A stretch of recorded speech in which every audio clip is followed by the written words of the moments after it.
Greetings and welcome to the Department of Tangents podcast. I'm your host, Nick Zano. Do not adjust your iPod. That is not our regular theme song. You are listening to the sounds of this week's guest conversationalist, Micropixie.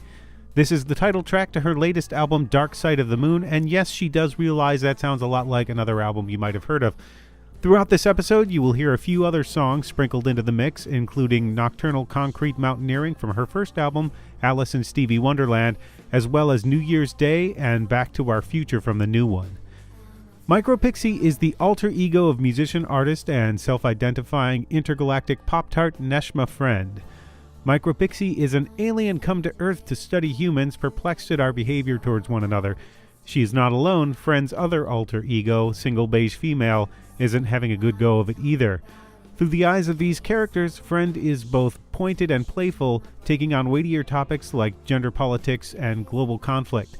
And she does all of this over instrumental tracks that are laid back and groovy. As I say later on in this interview, this is definitely headphone music, ideal for a good set of old-fashioned cans on the home stereo, or these days probably more like some noise-canceling headphones from Bose or Beats. Either way, this music demands your attention. We start the conversation talking about one of Friend's earlier jobs, exchanging currency for tourists in Paris, which she did not enjoy nearly as much as making music. Stick around after the conversation for new comedy from Jess Solomon, who was a guest on the Department of Tangents podcast on episode 54. And that will be from her brand new album, All the Best Choices. And now, Micropixie.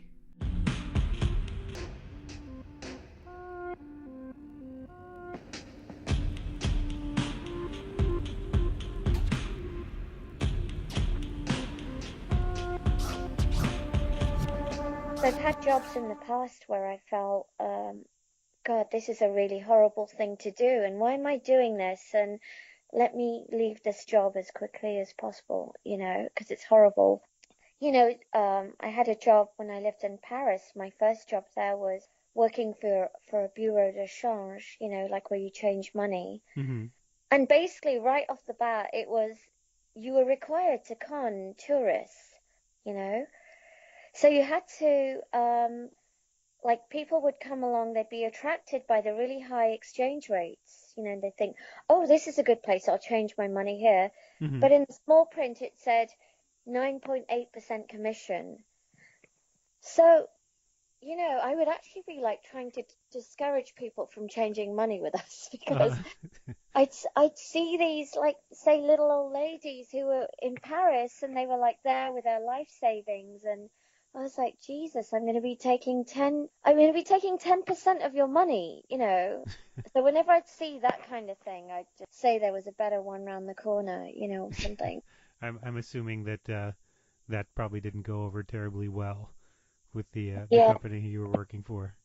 Oh my God, I had terrible escapades there. I had terrible misadventures in that job. I mean, it didn't go over very well. I never did. All of us kind of did that, All of us who had any sort of spark of decency within us would do that, because we really hated this way of tricking people. But Well, you did start out playing violin and harmonium and singing, right? At an early age? Yeah, very young, yeah. But yes, I did do that at a young age. My mom really wanted us to do something musical. She was really, and she still is, into music. And she never had the chance to do that. So I have 3 sisters, and she tried, to get all of us into music. And I think, with me, it was a no-brainer. I loved it. I was in the school choir.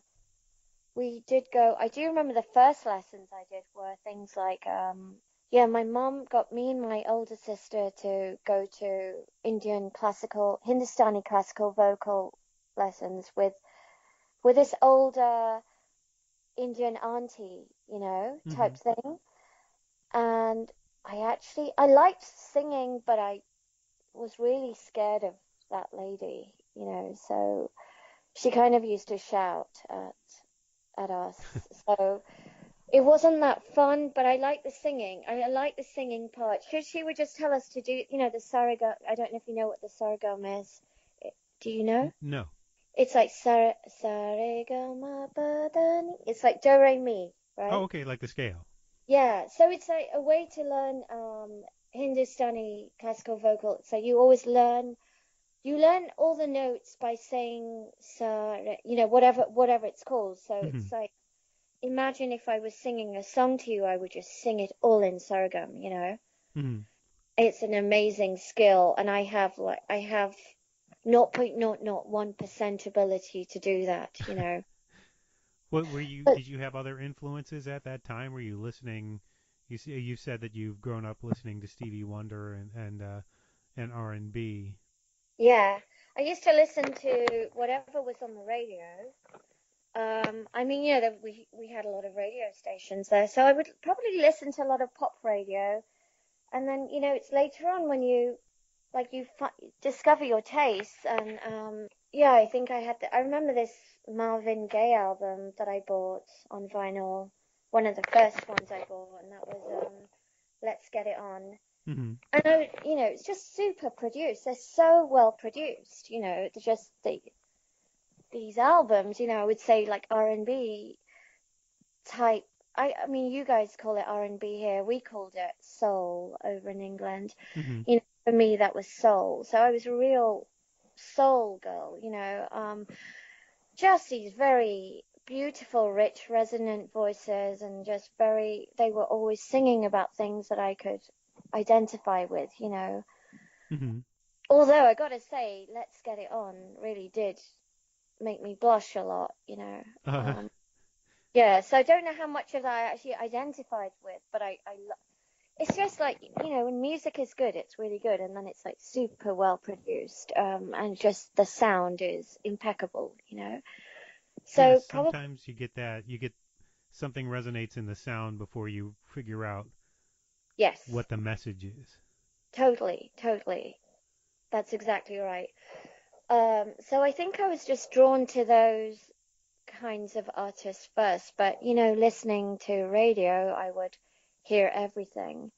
I mean, another band that I really liked, and I had them on cassette, was Daryl Hall and John Oates. I think you call them Hall and Oates here, right? Yes.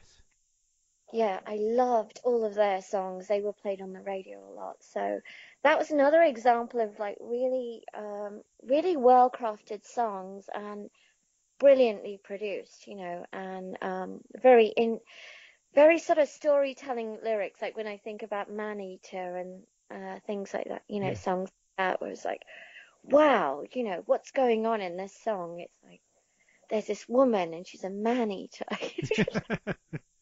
Did you She's, how literally did you take that? I mean, I've got an imagination. So no, I wasn't literally thinking she was eating a man. No, I was definitely not thinking. I was just thinking like, gosh, she sounds like a horrible person. Yeah, no, just I think all music and all art was just very, very interesting to me and a way to escape. What were you escaping from? Mm, I think loneliness, really. Yeah. When I had those things, I didn't feel lonely, you know? Gosh, what a great question. Did you feel isolated? You grew up in London. Your parents were from Uganda. Your grandparents were from Could you, uh, yes, in yeah, India. yeah, yeah. I did always feel like a weirdo, and I mean, I still do. I do. But yeah, it started at a very young age. I felt like a weirdo. I felt like I was not normal because I used to ask questions about everything, Uh-huh. and people didn't like that, and I was told that I was wrong to ask questions. Whereas I think it's just a really natural thing for anybody, especially a child, to ask questions. Well, because you're Uh, learning. What were you asking questions about? I think it was stuff like, I mean, I just didn't understand a lot of adult behavior and things that I saw in my, you know, entourage. I just didn't. All right, so first of all, a good example would be being told that, if you're a girl, you couldn't do certain things. Mm-hmm. But, it would be okay if you were a boy, but you can't do that because you're a girl. So I would contest that, and I'd want to understand why, Mm-hmm. I mean, my first instinct was that seems wrong and that seems unfair. But then I'd always give someone a chance, like if my mum said that, or I wasn't just being kind of what's the word, contrary. I mean, I was really genuinely curious, and I would ask, well, why can't I do that? So then there was also stuff around, gosh, who was I saying this to? Yeah, I had another interview the other day, and it was a similar question, and I ended up saying that, yeah, just things like racism never made sense to me, just was completely illogical. And I found that not just within, some of Indian origin, brown skin in a mostly white country, I'd say it's changed a lot. Demographic of the UK has definitely changed a lot since I was a child, but, mostly at that time we were minorities. So, of course, there was racism, and what I couldn't understand was how people who were subjected to racism, like, say, for example, my own family, or say black people, Mm-hmm. to to have them turn around and be racist too, just was like ridiculous. It And just that. you saw Sorry. that frequently as well. That. Yeah. So I would just be arguing against that all the time and getting very upset as a child, because I think I couldn't help it, and I'm sure I don't think I'm that unusual as a child. Mm-hmm. Maybe what made me be feel unusual then, or weird then, and then still feel that way, even though I no longer actually feel weird, but I think that I am considered weird because I still, contest all these things, and luckily more and more people do question these things. And, Mm-hmm. someone like Trump has just brought it all out into the open. Right. Racism, xenophobia, all these things. It's like, gosh, we really know what we're dealing with now. Well, It's no longer hidden. and that ties into a lot of themes you've been singing about since the very first album about immigration and about not understanding Yeah, the idea of borders, why we have to have national borders, why we feel like that makes us different. yeah, exactly. And actually, that particular track that you're referring to, My Beige Foot, is on my second album. There's a first album. I don't know if you heard that one, but it's called Alice in Stevie Wonderland. And that did you get a chance to hear that one, Nick? Yes, I've heard all three albums Oh, now. good. So that one, the first album, it's where I'm Micropixie. She's so my alter ego, Micropixie, is an alien. Um, and she comes down to Earth, and her mission on Earth is to understand what it means to be human. So basically, she's this perfect being, and that's a metaphor for. Well, when I say she's a perfect being, what I mean is she's like perfect unto herself, right? Mm-hmm. As we all are when we're born, and we still are. But as babies, we're born, we're just whatever we are, we're perfect, right? That's what we're meant to be. But the world just tells us, bit by bit, just as you get older, there's this thing wrong with you and that thing wrong with you, and that's like the premise of the first album. Like when you Mm-hmm. go into the song, cognitive dissonance, where it starts off with that song, cognitive dissonance, is basically the minute she's born, Micropixie is screwed up by other human beings. Mm-hmm. Whether it's her parents or her teachers or her friends who are also conditioned, or you know, she goes out into the work, world of work. And I mean, I've just, like I said, like that a job in Paris where it's like, no, no, this is a scam, and you have to play along with it. Well, it sounds But like Micropixie has been part of your makeup since you were a kid, when you were asking questions and you didn't understand what was going on. You didn't understand the racism and the rules people were making up around you seemed arbitrary. yes, absolutely, yeah. So definitely this whole alien thing from a very young age, and yeah, that's where it came from. Well, why did you create Micropixie? What can Micropixie do that you can't? Me, Neshma Yes. Friend. Yeah, good question. It's funny. I spoke to someone recently. It's like they said this thing and they described it. I had never actually in all these years described Micropixie as that, and I was like, yeah, that is what she is. She's my muse, right?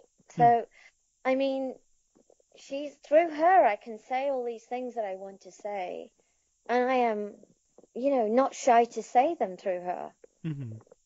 And it's not like I don't say these things in real life. I do, and I say, but it's like I just feel bolder through her. Hmm. I've got and she's cheeky. I mean, I'm also very cheeky in real life. You could talk to any of my friends, everyone in my family. I'm kind of, like on that first album, I say in the song Mothership, when the mothership is talking to Micropixie, when she's kind of has this crisis, existential crisis, and she doesn't know what the hell to do, with her life. And Uh, the mothership comes down, and they call, one of the ways that they talk to her. It's kind of a lullaby, that song.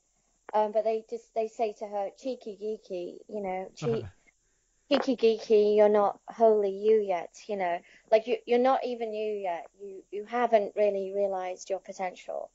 So, or like you haven't understood what you're here on earth for. So, yeah, just to say that, of course, there are many elements of Micropixie that totally like that. There's no doubt that Micropixie is me. It's just that having created this character, I was able to go to so many more places. hmm. Well, there's a line on Alice in Stevie Wonderland. Of course, I want to make you giggle, but this is serious. That Yeah, I think yeah. summed up a lot. Because what drew me to the music is that it's playful and pointed, and personal and universal. You talk about people asking Micropixie why she's not married yet, and you also talk about national borders, how they're arbitrary and don't have any meaning. So there's a lot there, and there's music, and there's also storytelling in it, which is a mix I haven't seen in a lot of other musicians. I think what you do, i how you approach what you do, is unique. Thank you. Um, I do get told that a lot. And I mean, honestly, Nick, I didn't intend to do any of this. I mean, obviously, in my heart of hearts, probably from the age of 3 or 4, whenever I first articulated, questions like the ones I did, I mean, I know, like, everything makes sense to me now. Like, there's no doubt that what I'm doing with my music and my films and my videos, and it's actually not just that I do. I do a whole bunch of I create other things too. Don't know if you've seen my website, but it actually started with my website about let's see, I guess it was 2002. Maybe it was 2002 I started my website. It's coming up to 17 years. Right. So it when I did that, I had no idea that I was going to be making music. I did not make music at that time. I had just come out of corporate world, quit the rat race, and just said to myself, I don't want to do this anymore. I feel really ill. Hmm. And I was really ill, and people didn't understand me in that world, and everything I said and did just didn't make sense. I mean, I kept getting told things like, you're not professional, and I was like, Yeah, I know. But I'm a professional human being, you know. Like you're not meant to cry at work. You're not meant to complain. You know. I mean, I get it now. There are ways to behave. I completely get it. But like, yeah, I used to get really upset over things that I thought were really unfair, you know. And that probably is like the childlike stomping foot aspect of Micropixie, who's just sort of like, this ain't cool and this ain't fair and I don't accept this, you know. But in that world, I did not thrive, and I didn't, you know, I never got promoted. I always went from job to job, always a sideways thing, you know. But what I did do is acquire a lot of skills, you know, whether that was stuff like spreadsheets or, you know, just becoming very sort of proficient on computers and knowing, like, I don't know how many apps I use on a day-to-day basis, but you know, whether it's design or film, video editing or Photoshop, you know, just everything I do for Micropixie now, everything that Neshma, me, the real person, does for Micropixie, I learned it over the years, doing work, you know, that I was paid for. Well, how did you go from that to Micropixie? What was that moment that you created Micropixie to create music? Well, in the year 2000, I went to Glastonbury Music Festival. It wasn't the first time I'd gone there. I think I'd been there once before or twice. And I went in the year 2000. And I went with two friends who were sisters. And then the first show I went to was this musician, Nitin Sawhney, who really, you should interview one day. He's really great. He's very well known now in the UK, but he's got an interesting story and he makes great albums too. I went to his show, the first one. I just had the time of my life at that show. I ended up like going backstage just to say I love your music, and I was hanging out with the some of the band members, and I ended up just hanging out with a few of them all weekend. And then on the Monday morning, I went into work, or sorry, Monday morning of the festival, I said, I'm going to quit my job and follow my dreams. And one of these people, there were three of us hanging out all weekend. One of them said, what are you going to do? And I said, I'm going to follow my dreams. I want to be a writer. And I didn't at that point know that I was going to do music, but that's what I thought I wanted to do, right? And it's not that I don't want to do that. I have all these stories that are bursting to come out of me, and they will come. I will let them come out, but in written form, you know, either as essays or fiction. But well, I was going to ask if you ever do storytelling shows, because some of the songs are more spoken word than sung. Yeah, I do. I don't know what you mean by storytelling shows. There are live shows where people do spoken word and storytelling and sort of slam poetry and things without the music in the background. Would you ever tell these stories without the Yeah, music in the background? yeah, I have done similar things to that. Yeah, I have actually performed at some of those types of events. Yeah, I yeah, I'm not averse to it at all. Yeah, I'm open to any kind of you know, performance or format that would lend my music well to it, you know, my work well to that format. But yeah, just to say that I quit my job. I then, because I was in touch with this group of three people, I said, could I go on tour with you guys? Could you ask Nitin if I could go on tour? Because I said, can I go on tour? I don't want to be a groupie. I'll help out. I can sell T-shirts, but I really just wanted to do something for the experience, and I really loved his music. I ended up going on tour. I paid my own way.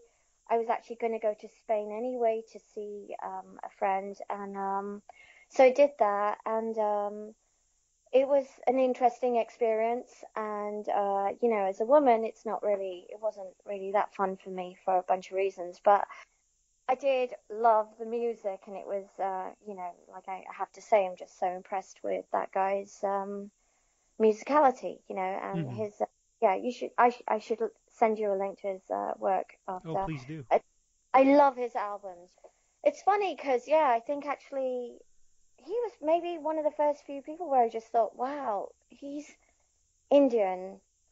You know, he's of Indian origin and he's British and he's making this incredible music that I love, you know, and it's really layered. There's so many things to it, and I'm actually not even realizing until now how much he must have influenced me because it's just multi-layered, and then there are spoken, there are like, you know, recordings of people speaking and that, and yeah, I mean, you know, when you hear music and you just when you hear what people, I can't help but be influenced by everything I hear, right? Everything Hmm. that's beautiful and interesting and whatever. Of course, it goes into my own work, you know. So the more you, I heard something the other day and I was just like, how interesting is that? And I want to, you know, I think I need to send it to Paco to say, hey, next album, look at what was done here.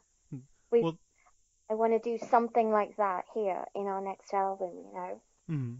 Well, the new album is the third Micropixie album, Dark Side of the Yes, Moon, yes, and it was mentioned in the press release that this is sort of the third in a trilogy. So yes. yeah, so what is the story arc of Micropixie? Where has she come and where is she at the end of this album? Right. And you've heard all three, haven't you, Nick? Yes. Yeah.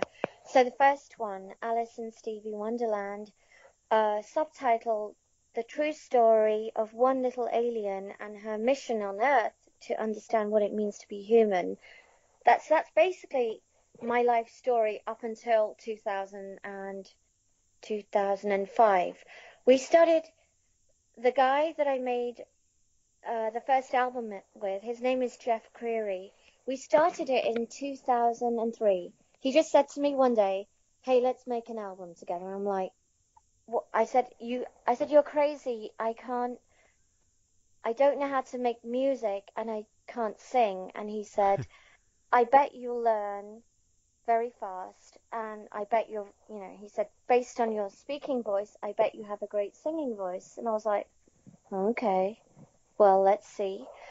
Because you know, I trust this friend. He's a very smart guy, and he was making music himself for his own artist persona. Um, but he was also collaborating with many other artists. He loved doing that. So Hmm. I said, okay, let's do this. It sounds like fun. I mean, it involved computers and sound and fun. So I was like, let's do it.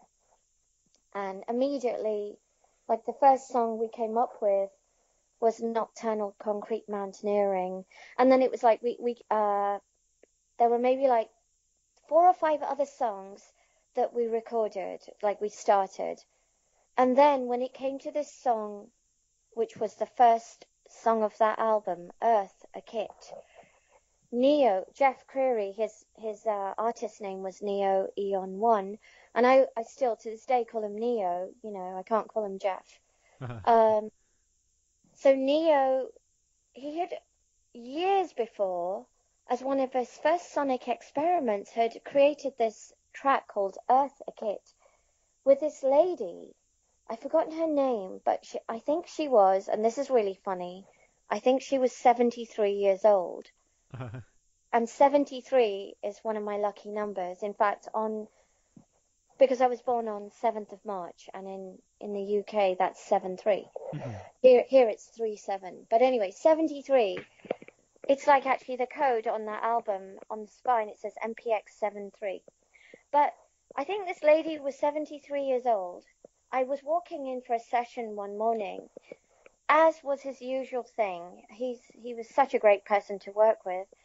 I was really spoiled. I'd walk into his little shack where it was like, you know, his studio shack where he also slept, and you know, it was a studio, and his kitchen was there. He'd be making me pancakes and coffee. I mean, what a life. I was like, I can't believe this friend. I mean, not only do I show up at his house and we're gonna play around with music, but he's with sound and audio and music, and I get to learn. But there's also like pancakes and coffee there for me, you know. So Always a plus. I know. It's like flipping heck. My life was.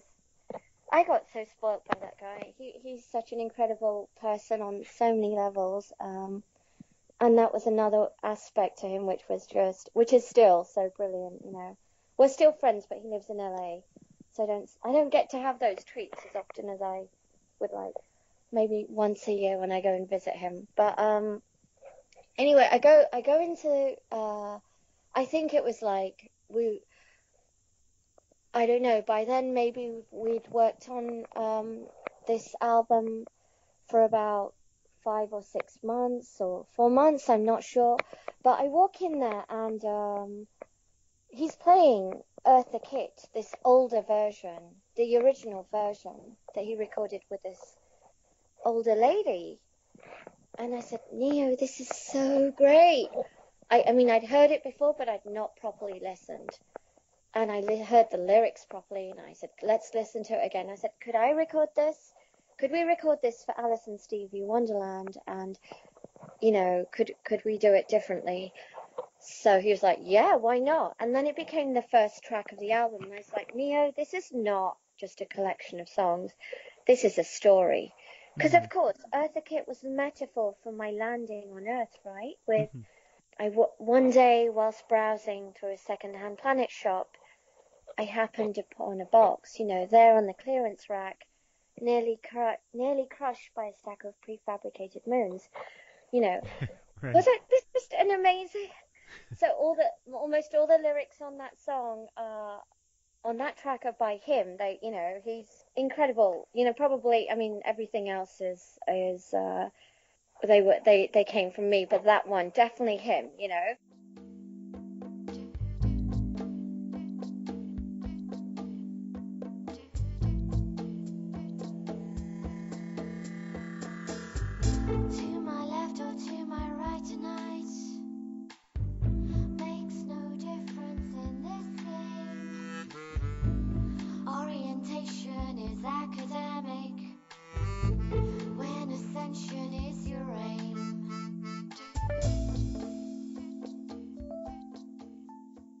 Well, the lyrics, just the language of it is engaging, I think. So prefabricated moons and nocturnal concrete, and Yeah. they spark very specific imagery.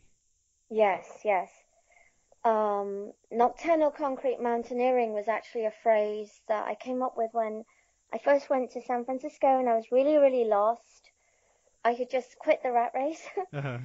I'd done these crazy things like go on tour with Nitin Sawhney and, you know, kind of just was lost. I mean, they're doing these like fun things which were exciting and they were great experiences. But, well, I said I wanted to be a writer, but where's the writing coming from? You know, it's not happening.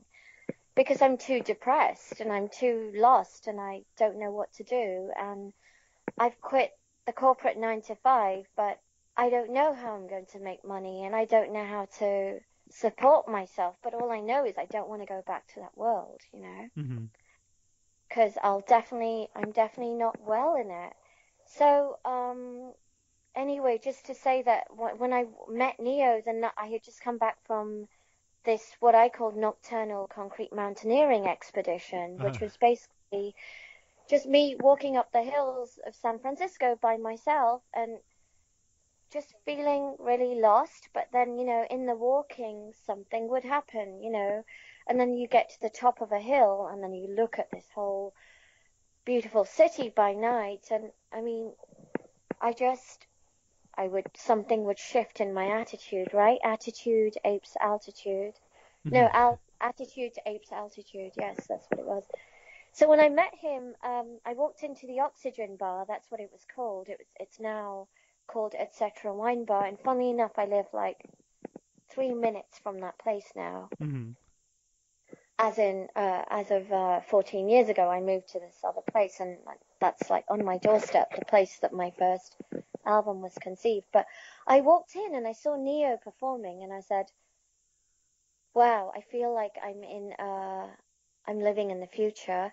And then I asked, I was really upset. I'd been crying. I was like, I don't know what to do with my life. And I was not in a fun situation where I was living. It was really hard to live where I was living. Another long story, too long for it right now. But I wasn't very happy. I walk in and I hear Neo's song, and his set ends, and then at the end I go up to him and I say, oh, sorry, I asked for a piece of paper at the counter because I was having all these thoughts, and I wrote, I feel like I'm Alice in Stevie Wonderland. And then Neo's set ends just at that moment. And this all happened, like there were two witnesses, because I'm Neo's not set, doubting. I'm not yeah, casting. and Neo's set ends, and then there's this other guy called DJ Spacecraft, who is also ends up being on the album because he then plays Stevie Wonder too high. And I was really too high at that moment. And There's a lot that's of when serendipity in this story. yeah, in all of mine. Another thing happened yesterday. I went to see this guy who was a psychic called Psychic Frank, and I went in there with a lot of skepticism because I was like, yeah. Well, because he's Psychic Frank, that's probably not the most confidence-inducing psychic name.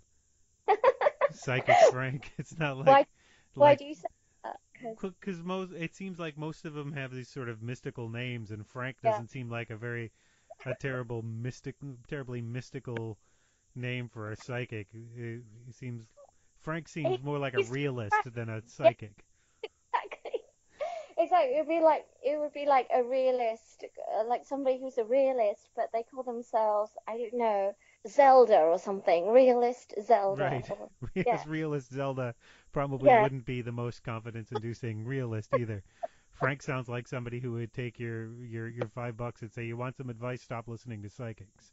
exactly. But I tell you, man, I went to this guy yesterday just because I met this lady on Saturday at this party, and she gave me a lift home because we were going in the same direction, and she said I had this incredible reading the other day from this guy, Psychic Frank, because I was saying, what do you do? And she said, I'm in between jobs. She said, but I had this incredible reading, and I said, that sounds interesting. And I was like, is he very expensive? And she goes, no, not at all. You can pay him what you like because he doesn't want to. He's not there to. He doesn't want money to be a barrier to your spiritual growth, basically. But I was like, okay. And then I called him yesterday and I said, could I come see you? Because I had a bit of spare time. And I gotta say, it was incredible. I recorded the whole thing and I almost uploaded it to SoundCloud because I was like, anyone who knows me won't believe any of this. That he pinned everything down. Everything. I mean, so many things. Well, you can Made use that in a later album. Ben Folds used I think a phone message from his father on yes. the third Ben Folds 5 album. Yeah, I did think about that, yeah, and he kept saying things like, I see a lot of moon. There's a lot of moon in. He kept talking about the moon. He said the moon is very powerful, and I was like, I didn't, I didn't put any of the things that he said. I didn't say, oh yeah, or you're right. I just like try to keep a blank face, right? Hmm. But in my mind, inside, I'm just like, what the are you? He kept saying, you've really been through a lot, haven't you? You've had this dark night of the soul, haven't you? You really have. And I was like, in my mind, I was like, yeah, yeah. And then he referred to specific years when I went through that, and I was like, oh my God. And he said around 2002, 2003, something happened and you started to express yourself. I mean, Nick, that was when I started to create Micropixie. Uh-huh. Right. There's so many things. I just don't even know which one to fixate on. But yeah, so going back to the trajectory of Micropixie through the albums, which definitely reflects my own, right? Hmm. It's all rooted in like there's almost nothing in these albums that didn't happen. There's a couple of things on the second album where I'm like, because for each of these albums, I've worked with a different collaborator, co-writer slash producer, co-producer. And on the second album, I worked with this really phenomenal producer slash songwriter. I told him I had started, so the second album is called The Good, the Beige, and the Ugly. Right. So I have this other character who's a full-time human being. She's called Single Beige Female. And so Micropixie's an alien, and Single Beige Female is a full-time human being. Mm-hmm. And she makes videos for Micropixie. She writes essays and stuff. I would say she's like way more feet on the ground, you know, sort of more like tell it like it is, you know. Mm-hmm. I mean, we're both obsessed with obsessed with inequality and injustice. And Micropixie, I would say, is more like, gosh, you humans, you're really not that smart, are you? I've done my calculations. I've put all the figures in a spreadsheet. And I really think that, like, for example, all of you lot who are hungry over here, all of you lot who have too much food over here, if you gave that to this lot who are really hungry and they're actually starving, you could solve a problem, you know. And things like, how ridiculous. People who are really ill are usually poor and they can't afford healthcare. Mm-hmm. And yet the ones that can afford healthcare are the ones that have access to everything and, you know, the best doctors and everything. So it's things like that where it's like, you guys really haven't thought things through properly, have you? You know?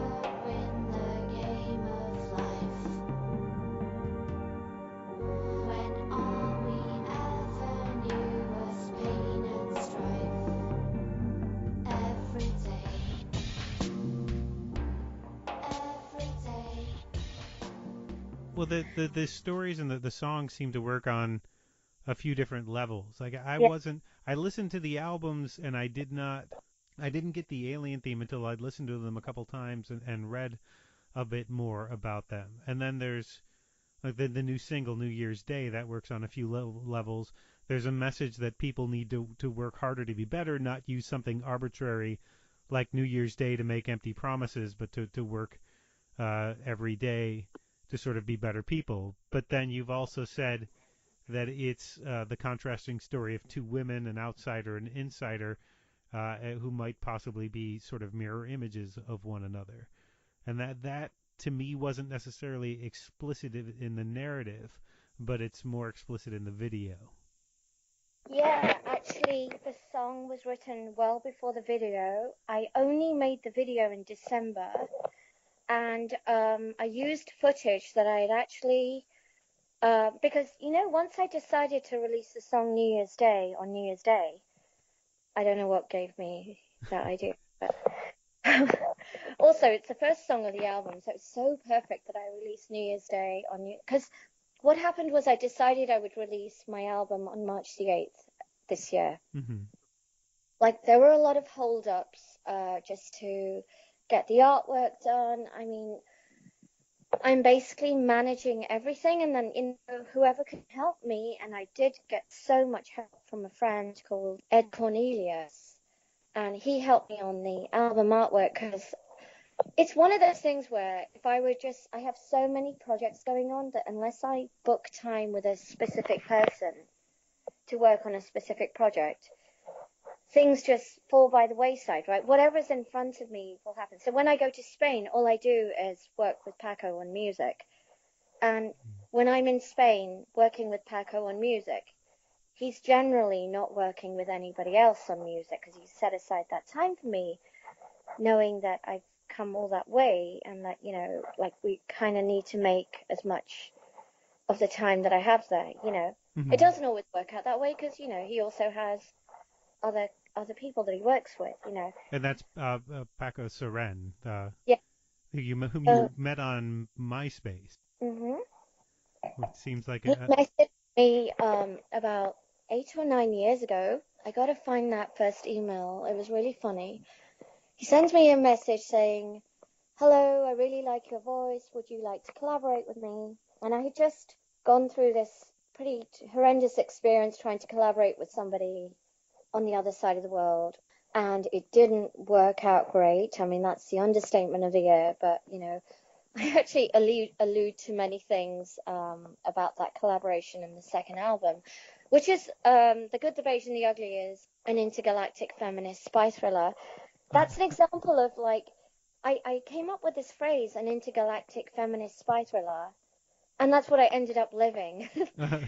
This album. It was this massive, and I say in that song, The Girl from Beige, I say, my fantastic voyage was a journey to the center of me, where I saw the inventor of me. Like the intergalactic feminist spy thriller was actually like a fight with myself, like the part of myself that was conditioned to behave like a docile woman and accept some of the conditions or the situations that I was put in or that I put myself in. Well, that was part of what that was the first album I listened to. Actually, I didn't pay attention to the dates, so I didn't listen to them in order.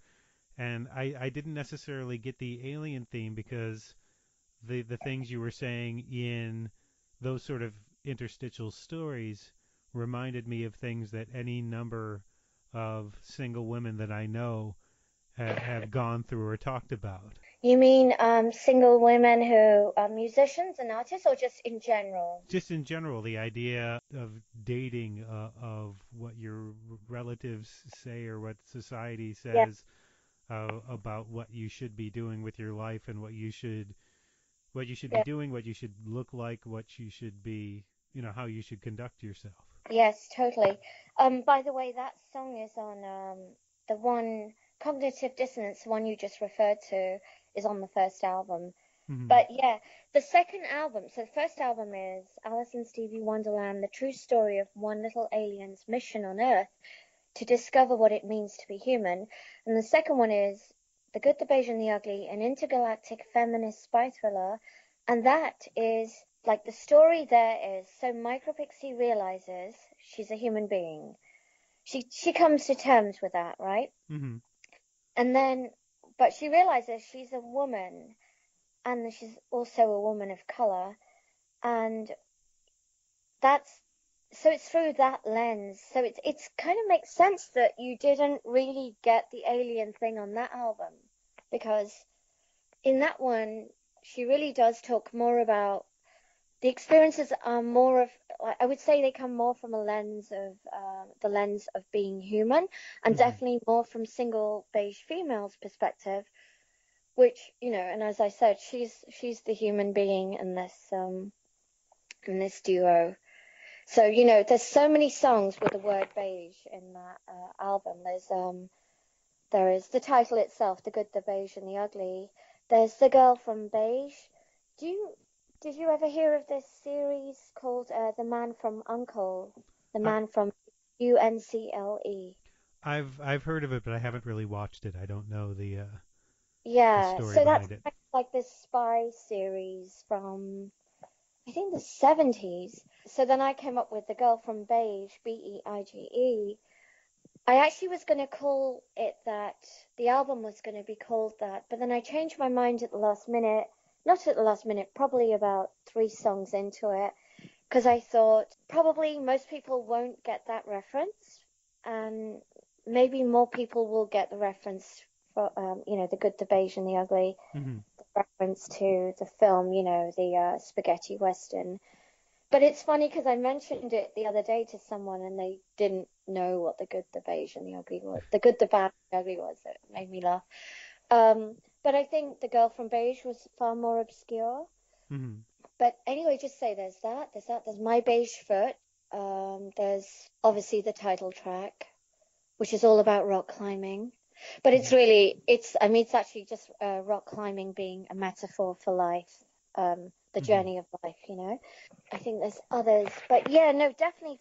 If you got that, it was more sort of you didn't get the alien thing so much. That makes sense. No, not until I sort of went back and I can Yeah, construct the story, but it seemed it's funny. It's a story told from the perspective of an outsider that seems very relatable. But I guess that's sort of how an outsider kind of functions. Maybe you can go back to Mark Twain to see how Huck Finn was sort of an outsider and nothing Yeah. made sense to him. That's a very reliable device for showing the strangeness, the oddity, how illogical norms in society can be. Yeah, I think it is a good device. I hadn't, when I came up with her Micropixie, and then it was maybe where Micropixie happened was how that came about was I had a graphic design when I quit my just before I quit my 9 to 5. Do you remember I said I went to Glastonbury, and after that I was like, I'm not doing this anymore.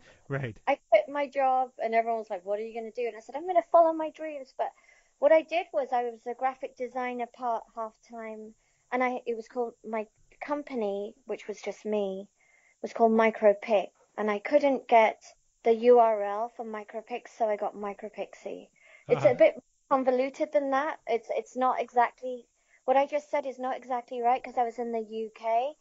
So there was this whole thing, micropix.demon.co.uk. Hmm. But that's where the name Micropixie came from, me having this freelance graphic design company business called Micropix. And because the same girl that called me Pop Tart always called me Pixie too. Uh, So that's where, so pixels and pictures, it was like, oh, that's a great name for a graphic design company. so more But I couldn't. serendipity. Totally, totally. But yeah, no, the thing you said about being an outsider and then, but being very relatable, like you who is a white guy, white American guy, on where are you based? Where are you again? I'm just north of Boston. Yeah, so on the East Coast, you get what I'm talking about because that first album, the song Cognitive Dissonance, which starts with "You have to grow up one day, you can't play around all your life." I don't know how many people have said to me when when they heard that track, they said, "Wow, I felt like you were telling my life story." And I said, "Yeah, it's all of our stories. It's the story of everyone. It's a story of everyone who feels a bit lost and like a weirdo, and most of us do in a capitalist, patriarchal, heteronormative society. Like anyone who deviates from those characteristics, they're going to feel weird. Hmm. If they're not all about making money, if they're not all about settling down and having kids, or just then just even that job I was telling you about, if they're not all about like, well, yeah, the way to succeed is to scam people, Right, you and know out of 10% of their exchange.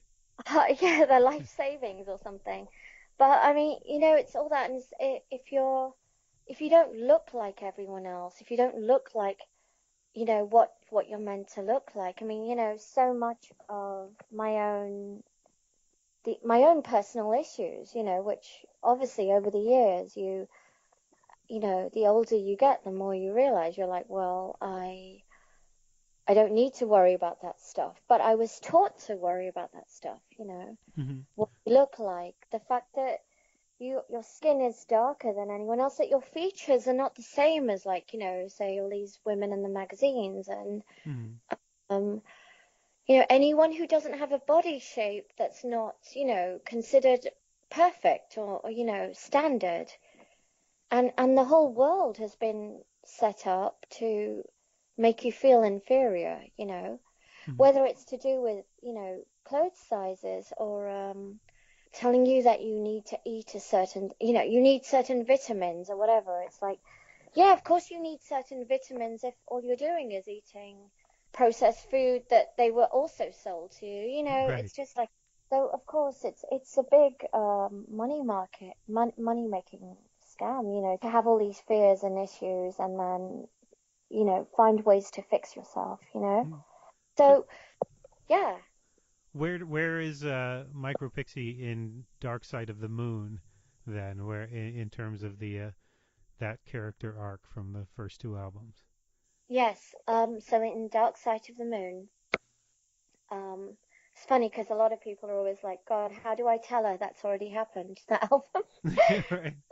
Well, So what it's strange. Another question I was going to ask a little bit later on. I'll address it now, though. yeah, There are a couple of songs that do remind me of Pink Floyd's "Dark Side of the Moon" on here. The title track reminds me of it, and yeah. Como Minimo. And I was wondering if it was in your head at all when you were making this. Well, you know what? I mean, basically, Paco and I, as we were, writing the songs together. I mean, each song sort of started off differently, but there's what would happen is Paco lives in Spain, in the middle of the countryside. He's got lots of musician friends. They just show up. We're like, "What are you working on?" There's one guy, he's like, "What are you working on, Paco?" He's like, "Well, I'm working with this chica in San Francisco, and here," and he's like, "Open up a project and let me play." This one guy plays Marcos plays clarinet, so he would just play over. So there were all these people who just came and just joined and added their their little texture, their little part, their solo, and very often it would be like, "Oh, it's called Dark Side of the Moon. Well, let's do this then." So that I have to say, that this album was a collaboration. It's like Paco and I were, there definitely we worked so hard on it and are still working, doing so much to just get it out there. But yeah, there were many, many musicians who just came and added their little part, which was just, I mean, there's about 25, 30 musicians on this album, Nick. Hmm. And they're phenomenal musicians. Um, and Including Rob Myers and Ashish Vyas from Thievery Corporation, correct? yeah, so I've known them for quite a few years because I once went to DC and did some shows there, and I ended up opening up for not Thievery, but a side project of one of a band. A couple of the band members had a side project called CI, so I was like, I opened for them. That's how I got to know them. And so every time they're in town, they're always like, "Hey, come to our show," and I'm like, "Yeah, I'd love to." And it's like, "Hey, would you want to be on a Micropixie album after all these years?" So those two were down. But yeah, where is Micropixie on this album, Dark Side of the Moon? Well, you're one of the few people that's heard it already, the whole thing. It must be very clear, like, what the darkness refers to, the dark part. I mean, we're living in really terrible times. And it's really obvious. And I mean, I think that's the part that is great. It's like, it's very obvious. It's not hidden anymore, I think. Hmm. So yeah, it's like, my own journey with this. Like, there's obviously a lot of levity and humor, and what I hope is like the characteristic Micropixie wit and cheekiness. But like, for example, MP3. I love how that interlude came about, because MP3. It was actually the original working title for the album, MP3, Hmm. right? Micropixie 3. But what's really funny is Paco's initial is P, his wife's name Hmm. is Mavi, and her initial is M, and then I'm the third one. It was always a joke because his wife is actually really crucial to us getting together, and because every time I talked to him on Skype, his English was not very good, but it was better than my Spanish. But we couldn't have communicated without his wife being there to actually just interpret in real time. So she was actually very important, and still is. Whenever there's a misunderstanding, we'll call on her. If we Hmm. can't sort it out through Google Translate, we'll call on her. But yeah, on the theme is really that I come back, like New Year's Day. You asked me about the video. The song was written before the video was made. I had made that video using footage that I had already shot for another project. Hmm. One of them was for this short film called Coins into Cash, and then the stop motion part, I was always wanting to do something with this wall of circles in my sitting room that I put together about 8 years ago. And I asked my friend Ed about a year and a half ago to help me with it. So he helped me not only on the album cover but also on this video footage. So we created the stop motion stuff with it. But it was only when I was trying to think, okay, I'm releasing the song on New Year's Day. It's all got to be done by this date. If I want a video out, I better get to it quickly. So I had about 3 weeks to put something together. And then I just thought about the stop motion and I imagined it playing during that. There's a part of that song that goes, you know, with the stop motion. It's just like real massive attack moment, which was completely deliberately put there. And I said, that's as soon as I thought of the wall of circles, I then thought of the footage with my friend Pollock, who's a really great friend of mine. I was like, oh my God, I can see what we can do. And honestly, I was almost not going to be in that video because I didn't have any footage of me, except I suddenly remembered there was this footage of me that my friend Ed had shot when we'd gone to Mexico City, actually on New Year's Eve, and we were leaving the next day. So funny. So then I used that because I was like, yeah, I had just told him, hey, I'm going to do something, can you just film me? And that was with his iPhone, right? But and that was you sort of wound up being the outsider and your friend wound up being sort of the insider yeah, in a way. yes. And it was great because as I was putting the video together and I was looking through all my old clips, all the footage, right? I found these things with, you know, the piggy bank, you know, that was Right. going to coins into cash, right? And I still want to make that short film. It's going to be very funny. It's a very silly, funny film, which I hope to make one day. But I thought, wow, that's perfect for that part where I talk about money and capitalism. And as it unfolded and I was editing, and this is the beauty of like not knowing where you're gonna go with something. It does make it harder. And I mean, next time I make a video, I'm gonna plan every shot.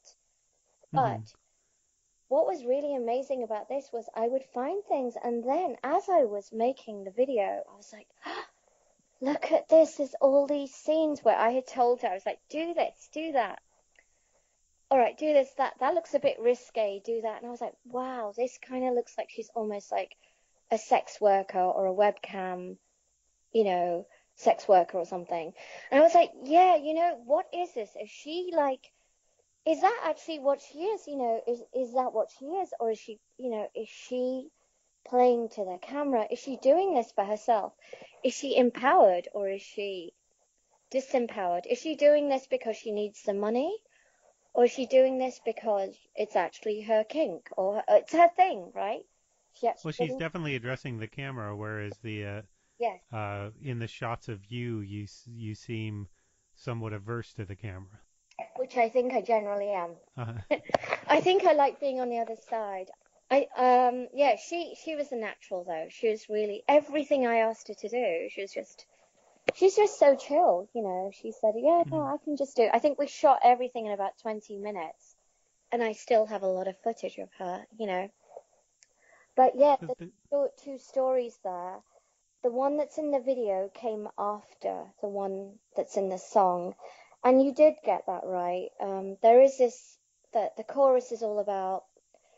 I mean, really, when I was writing that song, there were many themes, and one of them was about like it starts off like I was thinking about the metaphor of being an immigrant, you know, chose some borders, made some boundaries. There's like not just me. I've been an you know I've been an immigrant many times over, right? With all the places I've lived in. But it's like I actually thought about my family. There's many references to my family in that song, like cold callers in that family. My mum was an Avon lady, you know. She was also a Tupperware lady and I think Amway too. So there were all these things that as I was writing this song, I realized it was not just about me. It was not just about my family. It was about me also coming to America, California, just discovering a kind of a way that I found really false, you know, and I still do. I still do find it really false. Yeah, there's another song on here that I wanted to mention. Hmm. I didn't write down the name of On it, but it zeros, start. Hmm? ones and zeros. I didn't realize it. I didn't realize it. They didn't realize it. We didn't realize it.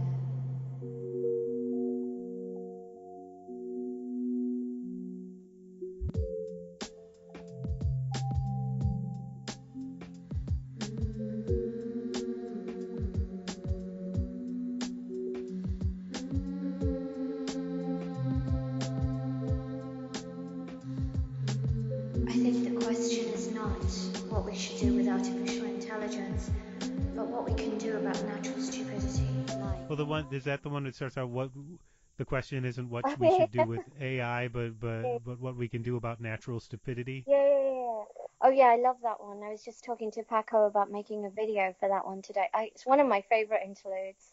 But on that, you say that the line is what the question isn't what we should do about artificial intelligence, but what we can do about natural Yeah, stupidity. And then it's a funny line, and then it's sort of immediately drowned out by voices saying like and sharing, yeah. which seemed to me that you see sort of a danger in using a sense of humor that you'll be dismissed.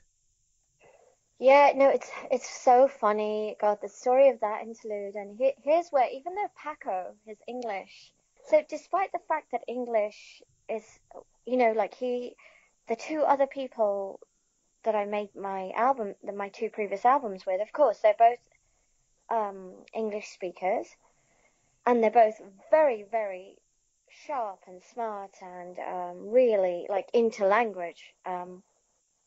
Both of them, you know. And on the second album, there's just so much humor because the guy I made that album with, Paul Horton, yeah, we definitely like connected on the British sense of humor and stuff. So we had a lot of fun with the lyrics on that album. But on this third one, you know, I was really kind of left to my own devices, except every now and then I'd be like, Paco, listen, I'm saying this, but what do you, and I'd really like spell it out. I'd be very slow, or I'd use Google Translate. I'd be like, what do you think? Should I say this or should I say that for the here? And he would be like, definitely that, you know.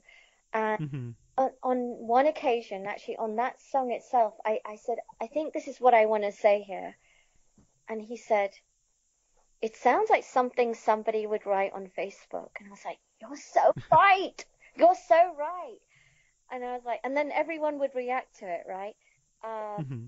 Yeah, so that one is one of my favorites. It's one of my favorites. I want to make a video for that one for sure. How does that function? Everybody saying like and share at the end of it. It almost sounds like all the voices saying like and sharing don't sound. They sound kind of disingenuous after the first round of it. After it Yeah, goes on for a little bit. yes. What are you asking me? How does that work? I don't know what you mean. Well, What does it mean? what are you commenting on Ah, there in how those two? It's almost like it's a setup and a yes, punchline. yes. Uh, I mean, what I'm saying there definitely is. I mean, okay, I'm just basically going to explain that whole interlude and how it works. It's should I or should I just let people figure it out? Because it works on so many levels, Nick.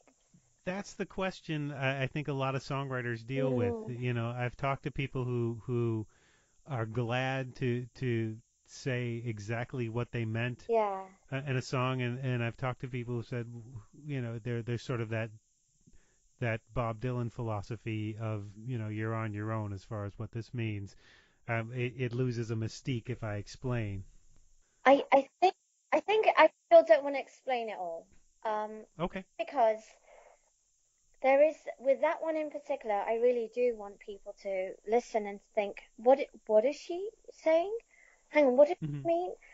And I do deliberately put many layers on in the hope that when you go back, when you're so familiar with layers X, Y, Z, you're then gonna hear layer Q, you know, Hmm. where you Well, I would tell people don't listen. Well, listen to it in the car if you want, but if you really want to understand the lyrics, you kind of have to listen to it in headphones to hear everything. Yeah, it is definitely headphone music.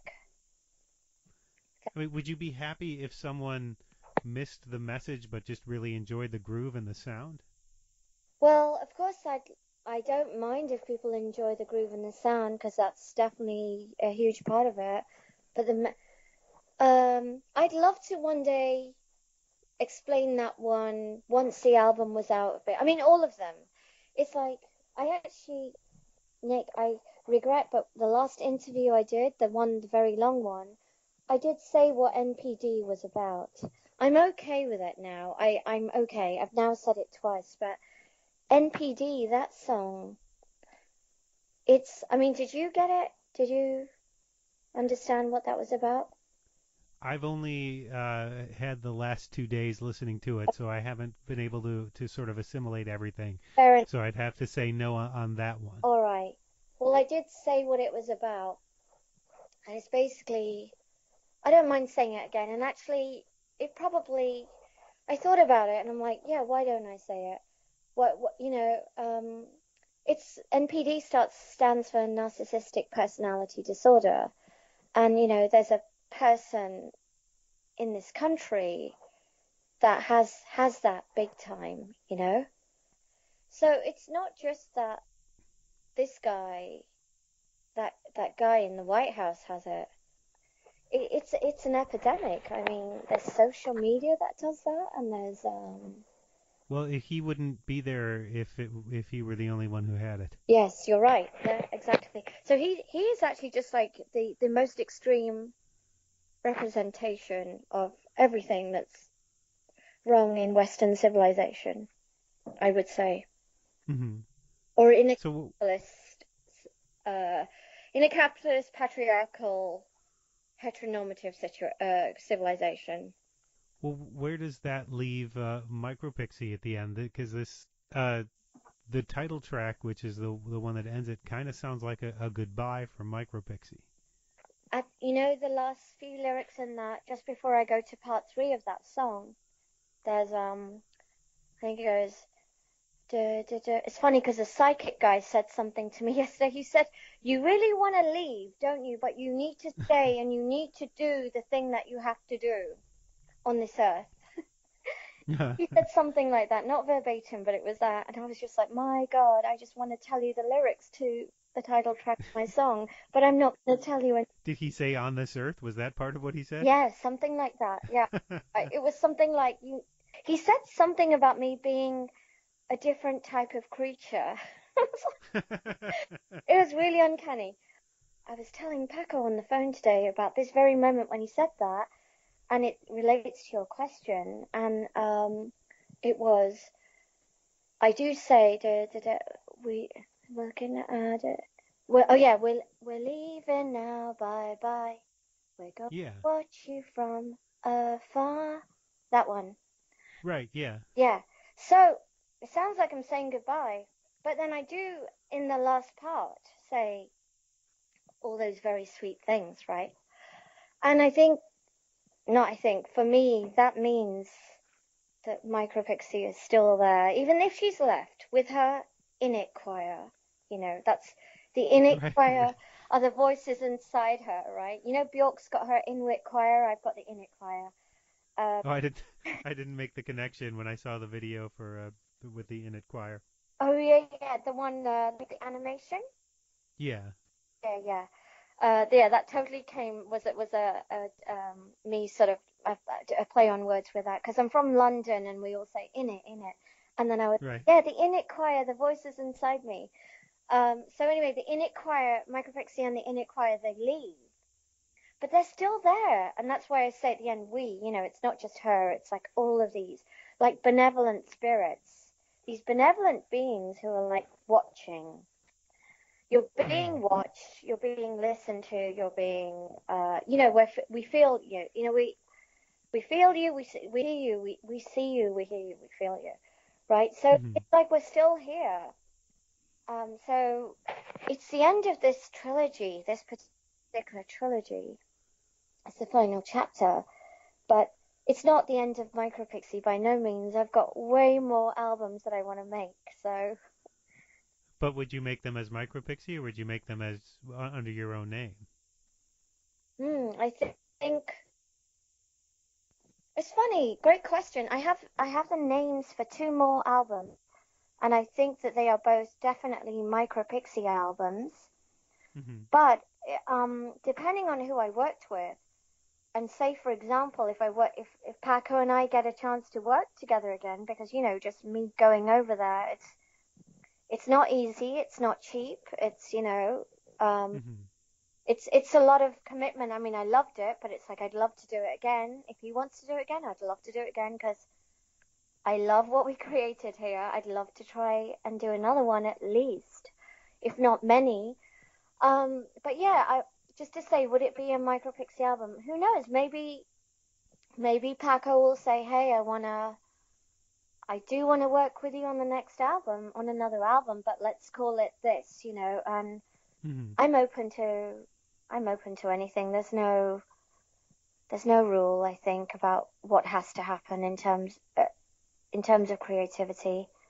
Mm-hmm. Well, you're so much a part of the Micropixie character, but is there anything that you would do that would be more just you and not much to do with the character? Yeah, I've actually thought about. I would. Gosh, I have this secret desire, which I don't want to be the front person of a thing. I actually would love to be someone who was just in the background. I'd love to be a backing vocalist and just do harmonies and stuff. I'd love somebody to say, "Hey, here's our band. Do you want to come and do backing vocals and stuff?" And that would be such light relief. It's not that I don't enjoy being Micropixie. I really do. I love her. Um, but it's a lot of work, and I mean it's I'm always working, doing work for her. She's your boss, She in is a way. my boss, yeah. I think single Beige Female is my boss because she's the one that's like, come on, get on with it. Micropixie being the muse, I'm just like, yeah, I guess I should just get, like that. There are just all these scenarios that are just so full of possibilities, right? When Micropixie being a utopian style chick, she just has Right. great ideas, and I'm like, oh yeah, I get to say that, right? I get to say that because Micropixie just doesn't subscribe to normal human bullshit. Oh, am I allowed to say that? Yes, yes, you're fine. Okay. So you've got the boss on one shoulder and you've got the muse on the other. Yeah. Like single Beige Female is a little bit like, you know, all the stuff to do with she she's the one that worries more, let's say. Yeah. Mm-hmm. But she's also really got her shit together. She's like, okay, we're gonna do this. I'm buying the ticket. I'm coming over. Let's figure it out. Uh-huh. Are we doing this or not? Okay, now we're designing the cover. Are you with me, Ed? Come on. Tell me what weekend works for you, and we'll work on this and that kind of thing. So she's probably more of the producer type, but yeah, she has a lot of Mm. she being human. She's just more prone to human what do you call it? Just yeah, they're just humans. We suffer, right? We suffer a lot. Mm-hmm. So I feel like Micropixie just gets to play a lot more. Do you think you'll tour or do any live shows? It sounds like that's not something that's not a possibility you'd like to consider. I would like to perform my songs, given that there's about 25, 30 people on this album, and most of them, 30 of them, about 25 of them are in Spain. It's going to be hard to reproduce the album as it is. Mm-hmm. I've been doing this thing with a few local musician friends and one person in particular, Margie, who's been, we've been practicing a lot in my place. And it's this thing that I have done with the other two albums, which is basically I have my song minus my vocal, Mm-hmm. and then I sing over my own tracks, and then say someone like Margie or whoever I have, whatever other musician, would be adding live textures also. And Mm-hmm. my songs are pretty, like there's a lot of space in them. Even this third album, which has so much going on, like on so many levels. Like if you're just talking about the sound and the instruments, there are so many instruments happening very often all the time, right? There's Mm-hmm. still a lot of space though.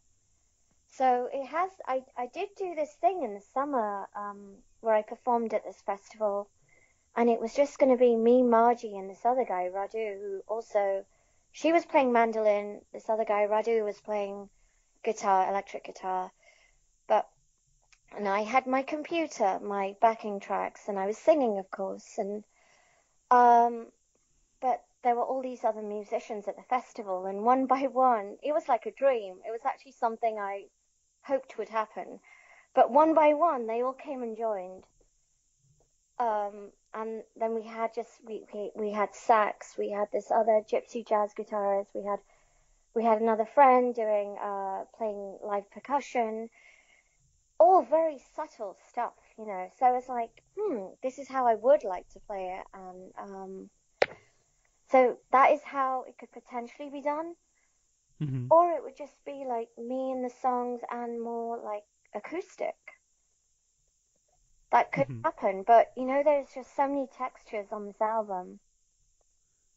So I've That's got to figure it out, yeah. That's a tough thing when you look at uh, if there's a song you really want to cover and you want to just do it sort of on an acoustic guitar.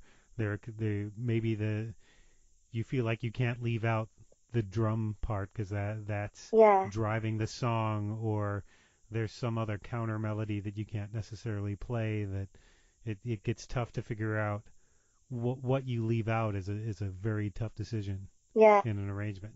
totally. Yeah, I don't know. I do love the idea of singing these songs. I love them so much, and I feel like I really just got to say everything I wanted to say. I wasn't being censored. Like Paco, A, I don't think he would ever say, don't say that.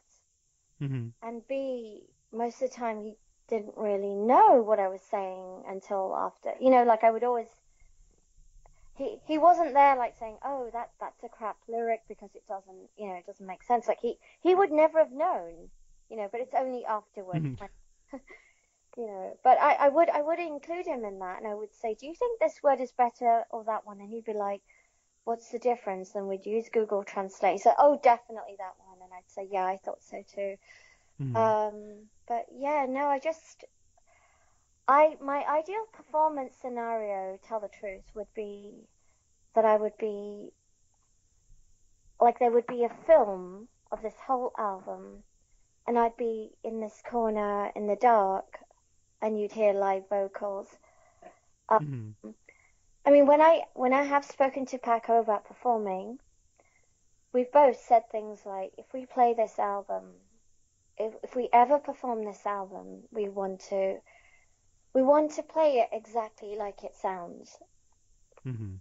so that whoever, because I think it's just such a special album, and if it's just, oh, I would love to hear it played as it sounds. But yeah, that would probably require of at least, I don't know, maybe 15 people. Even if we were like, there's many guitarists on this album, so even if we could cut down some of the parts, take Hmm. some of the parts, but yeah, some of the electronic textures could be triggered um, in real time. All of that could be done by one person. So yeah, we're Hmm. still imagining this. How could we play this live? But in the meantime, I just gotta get my voice good and practice so that even if it's just a thing with me and one or two other people, it could still sound good. Hmm. So So, well, what's next, and where can people find your work most easily? I am on all the social media platforms. There's links to everything there. It's always Micropixie. Hmm. But so for example, this Bandcamp, which pays artists the most, so I always mention that one first. There's Spotify, there's CD Baby, there's iTunes, Apple Music. I think all the digital platforms. And if you want to connect with me on social media, I'm on Facebook, Micropixie, Instagram, Micropixie, and also Instagram, aka MPX, because my Micropixie Instagram is really, it's more of a conceptual thing that I'm just building over time. The other one's more everyday, and I'm on Twitter and stuff. Yeah, so I think all the usual places. And there's my website too, which I'm still in, 17 years later, I'm still working on that. And I will finish it one day. Well, thank you for taking so much time for this interview. I appreciate it. Thanks. You asked some really good questions and made me think of it, which is always good. Oh, well, thank you. Yeah. An arrow to the head isn't always a trick. Thanks again to Micropixie/Neshma for taking time to speak with me. You can find out more about what she's up to at micropixie.com and search for her on Facebook and Twitter. She'll be hosting an album release party at Hyde Street Studios in San Francisco on April 9th. Dark Side of the Moon will be available as a Bandcamp exclusive on April 12th, and will get a wider release on April 26th. And if you enjoyed this episode or any episode of the Department of Tangents podcast, please subscribe and or review on iTunes, Stitcher, or wherever you get your podcasts, and a big thanks to everyone who's done that already. You can also find videos, galleries, reviews, and other content on the Department of Tangents blog site at departmentoftangents.com. Tune in next week for the last of the live podcasts I taped at the Northeast Comic-Con back in November, an interview with artist and animator Philo Barnhart. Our featured track this week comes from comedian Jess Solomon, whom you may remember as our guest on episode 54 of the Department of Tangents podcast. Solomon has an interesting backstory. Before she started comedy, she studied law and worked for a UN tribunal on war crimes. A Canadian transplant, she now lives in New York, where she recorded this album in November at the New York Comedy Club. Her comedy can be political but also a bit silly, as you'll hear on this track, Duels. The album is called All the Best Choices, and it was released earlier this week. Find out more about Jess at jesssolomon.com, and Solomon spelled Salomon, and look for her on Facebook, Twitter, and Instagram. Enjoy Duels. I do go back to Canada sometimes. I love that Americans know who our prime minister is because he's hot. That's the first time anyone ever, and also the bar is so low these days, but everybody knows who Justin Trudeau is. I get excited. And that's nice. He is popular for legalizing weed, for sure. That's an exciting thing. One weed person in my demographic. I like it. I'm more excited about the fact that he's getting rid of some old-timey crimes from the criminal code. One of the crimes is the crime of dueling.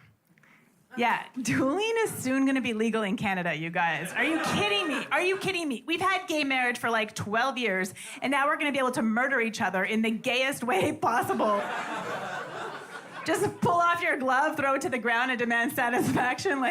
Yes, queen, slay that murder, bitch. I don't know. I don't. Listen, I've never said those words before, but I do think, and listen, this might be an unpopular position, but I do think it's a travesty of history that such a stylish and frankly progressive form of violence was ever a crime. Honestly, this is the definition of a duel. It's an arranged engagement for combat between two people with matched weapons in accordance with agreed upon rules. It is the most consensual form of violence. Could it be more consensual? That's my Chandler Bing. Anyway, I do think that the duel was invented by some secret medieval feminist in her Joan of Arc t-shirt who was like, how do I get the two dumbest and proudest men in this village to just kill each other? The duel. That's what it is. Dear Young,